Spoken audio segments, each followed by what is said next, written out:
Les comento, hoy es el Día Mundial del Caballo, ¿Sí? Caballo Ara, Caballo Ara. Y aparte de eso tenemos el Día Mundial de la Población, también una recordación muy importante que hace las Naciones Unidas. Y un día como hoy nacía este fue magistrado, pero a la vez un hombre dedicado al tema de las letras, del teatro sobre todo, que fue en vida el doctor Antonio Escobar Cantero.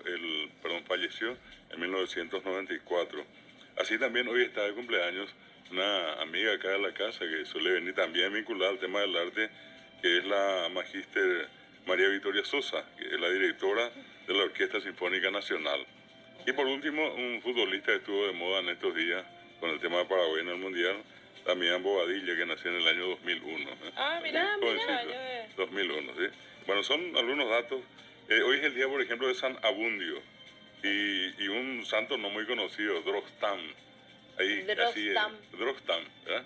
Ahí yo me fijo mucho en el calendario, digamos, del santoral, y increíble los nombres que aparecen. San Pío, sí tengo un amigo que se llama Pío, ¿verdad? Pero no es una cuestión muy común. También un nombre más alemán, Elga, ¿verdad? Santa Elga. Y otro nombre también así muy conocido, hay varias personas que tienen el nombre de Benito. Benito y Benito, Olga. sí. Benito.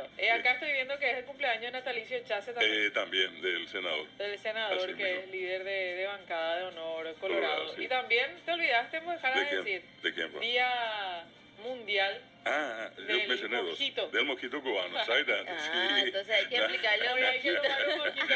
Sí.